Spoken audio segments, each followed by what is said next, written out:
नमस्कार, PVR स्टुडिओजमध्ये आपलं पुन्हा एकदा सहर्ष स्वागत। नुकत्याच हाती आलेल्या वृत्तानुसार मुख्यमंत्र्यांनी आज मुख्यमंत्री लाडकी बहीण योजनेमध्ये आमूलाग्र असे 4 महत्त्वाचे बदल केलेले आहेत, ते आपण थोडक्यात समजावून घेऊ।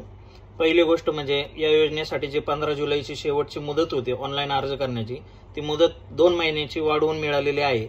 त्याच्यामुळे आपण ऑगस्ट महिना सप्टेंबर महिन्यापर्यंत अर्ज करू शकता आणि सप्टेंबर मध्ये ज्यांनी अर्ज केलाय त्यांना जुलै आणि ऑगस्ट या दोन्ही महिन्याचे पैसे हे मिळू शकतात।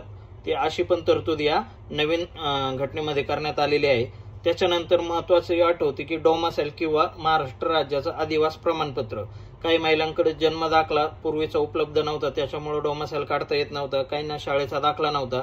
हे जाचं काट शासनाने रद्द करून त्याच्याऐवजी 15 वर्षापूर्वीपासून ज्यांच्याकडे रेशन कार्ड उपलब्ध आहे त्यामध्ये त्या महिलेचं नाव आहे ते रेशन कार्ड सुद्धा तुम्ही अधिवास प्रमाणपत्र म्हणून वापरू शकता, किंवा मतदान ओळखपत्र ज्यांच्याकडे 15 वर्षापासून आहे ते सुद्धा हे पुरावा म्हणून ग्राह्य धरलं जाईल। त्याच्यानंतर शाळा सोडलेला दाखला जो की 15 वर्षापूर्वीचा असेल तो सुद्धा तुमचा ह्या योजनेसाठी ग्राह्य धरला जाईल।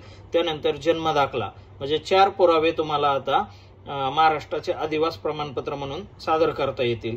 तिसरा महत्त्वाचा बदल म्हणजे ज्यांना 5 एकर कुटुंबाची एकत्रित शेती होत होती त्यांना या योजनेचा लाभ मिळत नव्हता, ती ही अट काढून टाकण्यात आलेली आहे। म्हणजे आता तुम्ही 5 एकराच्या पुढले जरी क्षेत्र कुटुंबाचं मिळून असेल तरी या योजनेचा त्या महिला लाभ घेऊ शकतात। चौथी महत्त्वाची अट ती म्हणजे वय वर्षे 21 ते 60 होतं, ते आता 21 ते 65 केलेलं आहे। म्हणजे 5 वर्ष अजून मुदत वाढ दिलेली आहे। त्याच्यामुळे वयोवृद्ध लोकांना महिलांना 65 वयाच्या वर्षापर्यंत या योजनेचा लाभ ऑनलाईन अर्ज करता येऊ शकतो। आणि महत्त्वाची अट म्हणजे ज्यांच्याकडे उत्पन्नाचा दाखला अवेलेबल नाहीये, आता काहींना कुपनच नाहीये, त्यांना उत्पन्नाचा दाखला कंपल्सरी होता, आणि ज्यांना रेशन कार्ड पिवळं किंवा केसरी आहे अशांना उत्पन्नाच्या दाखल्याची अट शिथिल करण्यात आलेली आहे। ते उत्पन्नाच्या दाखल्याऐवजी पिवळं रेशन कार्ड किंवा केसरी रेशन कार्ड सादर करू शकतात। म्हणजे असे 5 आमूलाग्र बदल या योजनेमध्ये झालेले आहेत।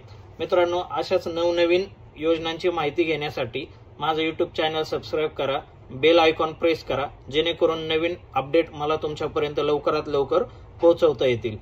तर ह्या योजनेचे फॉर्म उद्यापासून आपण चालू करत आहोत। ज्यांच्याकडे सर्व डॉक्युमेंट रेडी आहेत त्यांनी उद्या 9 वाजल्यापासून आपल्या CSC सेंटरवरती येऊन हे फॉर्म भरून घेऊ शकतात।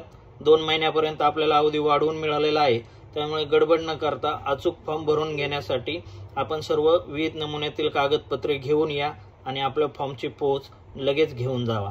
धन्यवाद।